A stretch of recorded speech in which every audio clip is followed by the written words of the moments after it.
출애굽기 36장을 보도록 하겠습니다.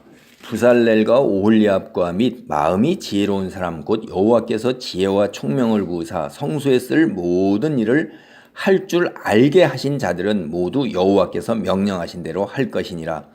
이 땅을 살아갈 때 우리가 우리의 능력이 잘난 걸로 생각할 수도 있어요.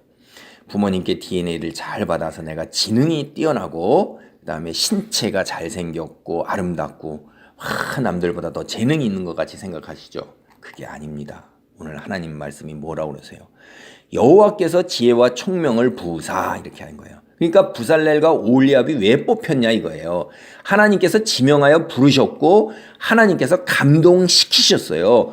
그리고 지혜와 총명을 하나님께서 주신 거예요. 그래서 이 땅에서 성소에 쓸 모든 일을 할 줄 알게 하신 것처럼 이 땅에서 하나님께서는 우리에게 다 지혜와 총명을 주시고 건강을 주시고 재능을 주셔서 우리가 하나님의 백성으로서 하나님의 나라를 위해서 각기 맡은 적재적소에서 해야 할 소명을 주신 거예요. 그거를 깨닫고 그 자리에서 그걸 온전하게 감당할 때 하나님께서 뭘 하셔요?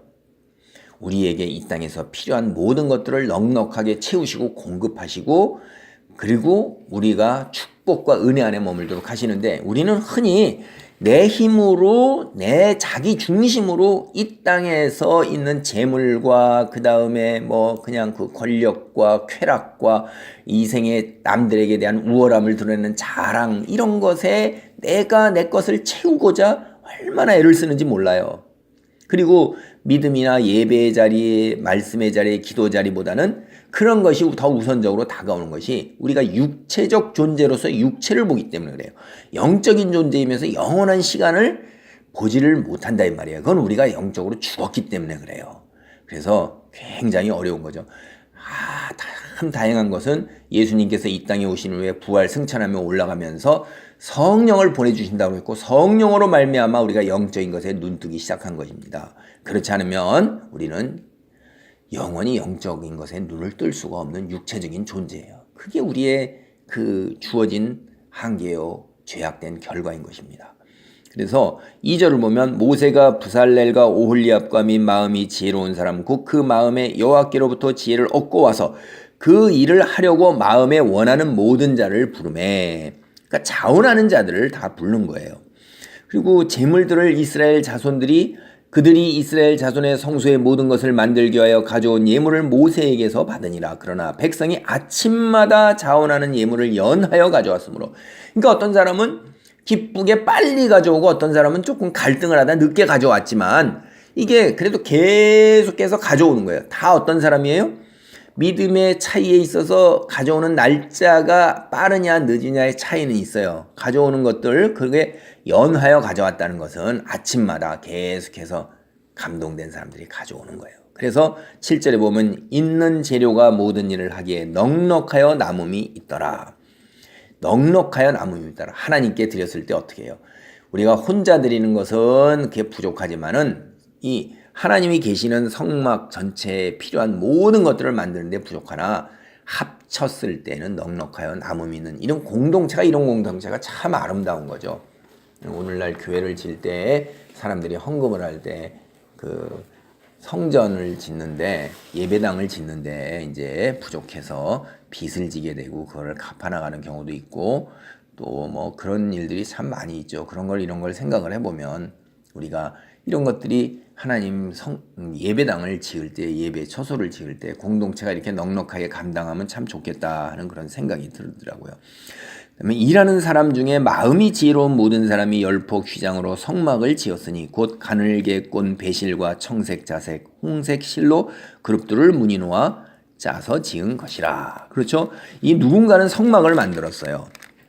그런가 하면 14절에 보면 그 성막을 덮는 막 곧 휘장을 염소털로 만들되 11폭을 만들었으니 그리고 19절에 보면 붉은 물들인 숫양의 가죽으로 막의 덮개를 만들고 해달의 가죽으로 그 윗덮개를 만들었더라. 그래갖고 사중이 된 거죠.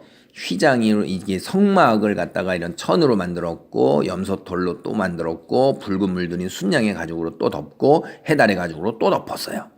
그리고 이게 이제 힘을 못 받으니까 20절에 보면 그가 또 조각목 아카시아 나무로 성막에 세울 널판을 만들었으니 그 널판을 다 만들어서 성막을 다 두는 거예요. 그리고 우선 그 널판이 서 있도록 이제 고리를 만들고 띠를 만들어서 그 연결을 시켰어요. 30절에 그 널판은 8개요 그 받침은 은받침 16개라 각 널판 밑에 2개씩 이었더라.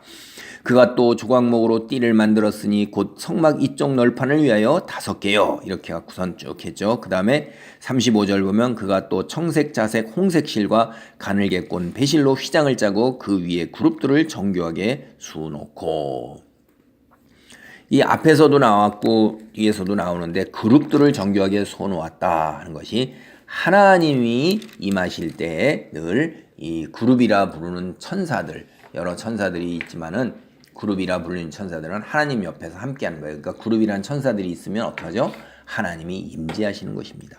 하나님이 임재하시는 것을 각기 다 자원하여 하나님께서 지혜를 주신 그 지혜를 갖다가 제대로 발휘해서 이렇게 온전하게 성막을 만드는 거예요. 너무나도 감사한 것입니다. 오늘 우리가 이것을 보면서 하나님께서 성막을 갖다가 이렇게 사중으로 덮으셨어요. 사중으로. 하나님이 임재하시는 곳에 사중으로 덮은 것은 여러 가지 의미가 있을 겁니다. 이게 실질적으로 이렇게 안 만들었으면 이게 방수가 안 돼가지고 햇빛에 먼지에 여러 가지 그 힘든 것들 해지고 닳고 그랬을 텐데, 해달의 가죽, 그 다음에 수장의 가죽, 그 안에 또 염소 털로 이게 모직이죠. 그렇게 해서 또 만들고 그 안에 이제 배실과 청색, 자색, 홍색 실로 이렇게 딱 또 이렇게 휘장으로 이렇게 딱 만들어서 성막을 지었어요.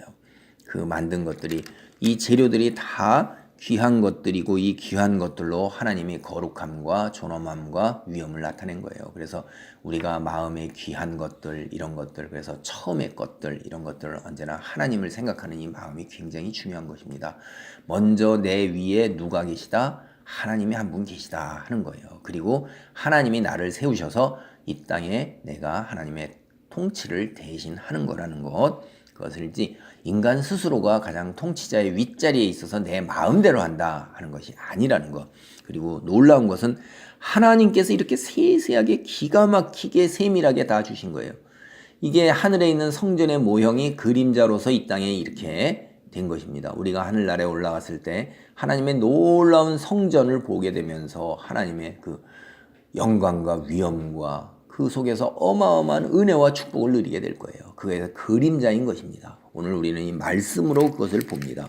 말씀으로 본 것을, 이 말씀이 얼마나 세밀한지 오늘날 이렇게 NIV 성경 이런 거 보거나 또는 다른 성경 같은 보면 이 성막을 그대로 그려내요. 우리가 지성소도 그대로 여기 있는 걸 보고 그려내고, 그렇죠? 그 안에 있는 모든 것들을 다 그려낼 수가 있어요. 한번 보면 여기에 써 있는 글이 눈앞에 이미지로 금방 다가올 수 있습니다. 하나님께서 하신 거예요. 인간이 만들어낸 게 아니라는 게 굉장히 중요한 거예요. 이걸 읽으면서 우리는 하나님이 실존하시는 분이라는 것을 깨달아야 돼요. 인간이 자꾸 이걸 읽으면서 인간이 손으로 만들어낸 문학작품이라고 생각하는 사람들, 믿지 않는 세상 사람들은 문학작품으로 봐요. 이런 것들을. 그러면서 뛰어난 타고난 문학작품이라고 보는데 이거는 픽션이 아닙니다. 리얼입니다. 레알이에요. 우리 믿음의 사랑하는 형제 자매들이 이것을 읽으면서 실존하는 하나님을 만나는 놀라운 축복과 은혜가 있기를 소원합니다. 아멘.